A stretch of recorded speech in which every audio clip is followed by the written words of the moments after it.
Good morning to all of you. आदाब, नमस्ते, सत श्री अकाल। आप सबका स्वागत है मेरे चैनल ज़िंदगी ब्लॉग कॉमेडी कूल के अंदर। दिवाली तो गुज़र गई है। आई होप आप सबकी दिवाली बहुत ही अच्छी और शानदार रही होगी।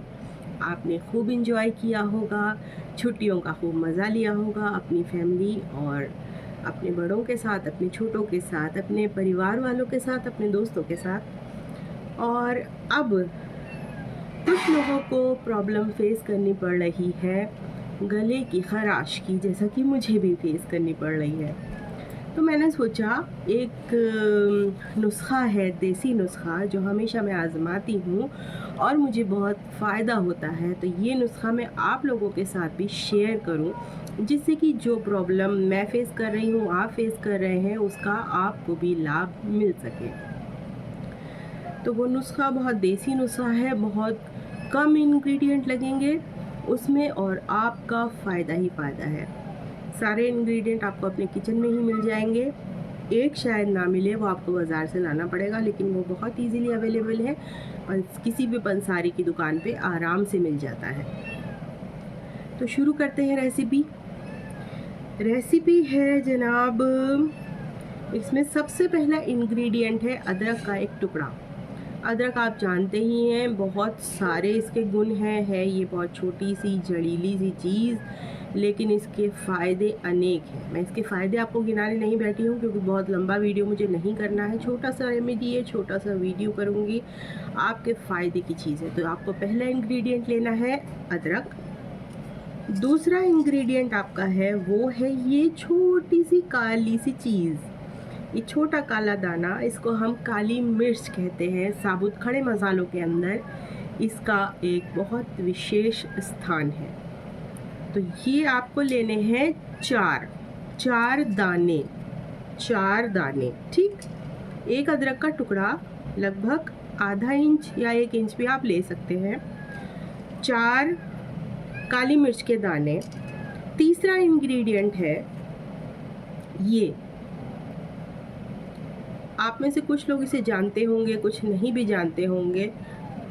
मेरे शहर में इसे बताशा कहा जाता है। मैं दिल्ली से हूँ, दिल्ली वाले इसे बताशा कहते हैं। ये खाने में मीठा होता है और पंसारी की दुकान पे बहुत इजीली अवेलेबल है। इसे कहते हैं बताशा। आपके शहर में शायद कुछ और कहते हों। इसे अच्छी तरह से देख लीजिए, ये मीठा होता है, पंसारी की दुकान पे मिल जाता है।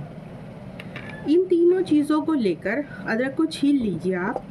पहले आप किसी खरल के अंदर, कूटने पीसने वाली जो खरल होती है, उसके अंदर, इस सिल पर नहीं बनेगी रेसिपी, या बनेगी खरल के अंदर ही। बेशक आपका वो पत्थर का खरल हो या फिर जो दवाई कूटने वाला खरल डॉक्टर के पास होता है, वैसा ही आप बाज़ार में मिल जाता है। आपके सबके घरों में कोई ना कोई खरल ज़रूर होती है इस तरह की। तो आपको लेना है ये अदरक, इसको छील लीजिए अच्छे तरीके से धुलने के बाद। और छीलने के बाद आप इसको टुकड़े करके खरल में डालिए। खरल में डालने के बाद आपको इसे अच्छी तरह से कूटना है। इतना कूटना है कि अदरक बिल्कुल पिस जाए। अदरक कूट जाती है बहुत आसानी से, उसके लिए आपको बहुत एफर्ट करने की ज़रूरत नहीं है। अदरक कूटने के बाद आप उसके अंदर डालेंगे 4 काली मिर्च के दाने जो मैंने आपको बताए, उनको भी आप अच्छी तरह से उसमें कूट लीजिए। जब ये दोनों चीज़ें अच्छे से मिक्स हो जाए, कूट जाए, उसके बाद आपको लास्ट में डालना है बताशा। बताशा डालने के बाद वो शीरा छोड़ देगा, क्योंकि ये मीठा होता है, शीरा छोड़ देगा। और बनने के बाद आपका कुछ इस तरह से हो जाता है। ये मैं खा रही थी ऑलरेडी, तो मैंने सोचा इसकी एक वीडियो बना ली जाए, क्योंकि इससे मुझे बहुत फ़ायदा होता है और आप सब लोगों को भी मैं बताना चाहती हूँ, मेरी यूट्यूब फैमिली को। इसे बनाने के बाद ये आप रख नहीं सकते हैं, आपको हैंड टू हैंड कंज्यूम करना पड़ेगा। लगभग 1 चम्मच के बराबर ही बन के तैयार होगा। और सबसे ज़्यादा इम्पॉर्टेंट है इसको खाने का तरीका। इसको आपको ऐसे चम्मच से लेके मुंह में डाल के पानी नहीं पीना है, इसको ऐसे नहीं खाना। आपको इसको ऐसे उंगली पे लेना है, थोड़ा सा अपने हाथों को अच्छी तरह धो लीजिए। उसके बाद इसको इस तरह से खाना है, इस तरह से खाना है जैसे टॉफ़ी आप चूस कर खाते हैं, आराम से स्वाद लेकर। इसका स्वाद तो बहुत कड़वा है, लेकिन खाना आपको इसी तरीके से है। इसका रस धीरे-धीरे घुलकर जब आपके जो मुँह में रसायन होते हैं पचाने वाले, आपको अगर इस चीज़ का पता हो, खाना भी हमको बहुत आराम से चबाकर खाने की सलाह दी जाती है। वो इसीलिए दी जाती है कि हमारे मुँह में कुछ रसायन होते हैं जो हमारे खाने के साथ मिक्स होकर पेट में जाते हैं और वो खाना पचाने में बहुत मददगार होते हैं। इसी तरीके से ये फ़ॉर्मूला काम करता है। आपको इसको ऐसे ही उँगली से लेकर चाटना है और धीरे-धीरे करके उसको स्वेलो करना है, धीरे-धीरे उसको खाना है।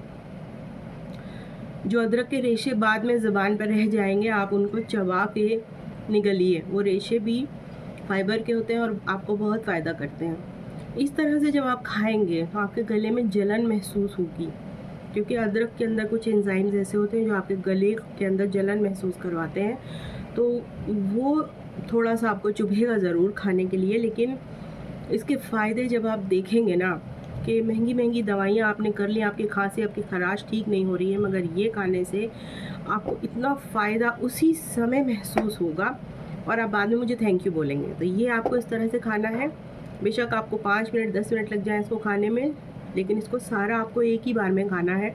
ये जो फ़ॉर्मूला मैंने बताया, 4 काली मिर्च के दाने, एक छोटा टुकड़ा अदरक का और एक बताशा। बताशे की क्वांटिटी आप अपने हिसाब से कर सकते हैं। मुझे शुगर है इसलिए मैंने 1 डाला है। आप कम या ज़्यादा अपने हिसाब से कर सकते हैं, मगर ये नहीं कि आप 5-6 ठूस दें एक ही बार में, वो नहीं करना है आपको। 1 या 2 क्वांटिटी बस, इससे ज़्यादा नहीं। तो आपको ये इस तरह से खाना है और आप एक बार खा के ज़रूर देखिएगा मेरी कहने से। अगर आपको खराश है गले के अंदर, आपका गला एक दिन में ये 3 बार खाना है और 3 बार खाने के बाद आप मुझे बताइएगा कि आपको कितना फ़ायदा हुआ। तो ये एक छोटी सी रेमेडी थी जो मैंने आपके साथ शेयर करनी थी। ये मैं ख़ुद खाती हूँ इसलिए आपको शेयर कर रही हूँ। ये मैं वो नहीं कर रही हूँ कि आपको बता दिया फार्मूला ये कर लो, ये कर लो, ये कर लो, आपको ये फ़ायदा हो जाएगा, नहीं। जो मैंने ख़ुद एक्सपीरियंस किया है वो मैं आपको बता रही हूँ। आप भी एक्सपीरियंस कीजिए, इसे खाइए और इसके फ़ायदे उठाइए। Thank you very much for watching my video. मैं मिलती हूँ अगले वीडियो में आपको कोई ना कोई ऐसी बात बताने या फिर कोई ना कोई ऐसी रेमेडी लेकर जिससे आपको फ़ायदा होगा। Thank you very much for watching. Bye bye. मेरी वीडियो को लाइक कीजिए, शेयर कीजिए और कमेंट कीजिए, आपको फ़ायदा ज़रूर होगा जी। खुदा हाफिज़।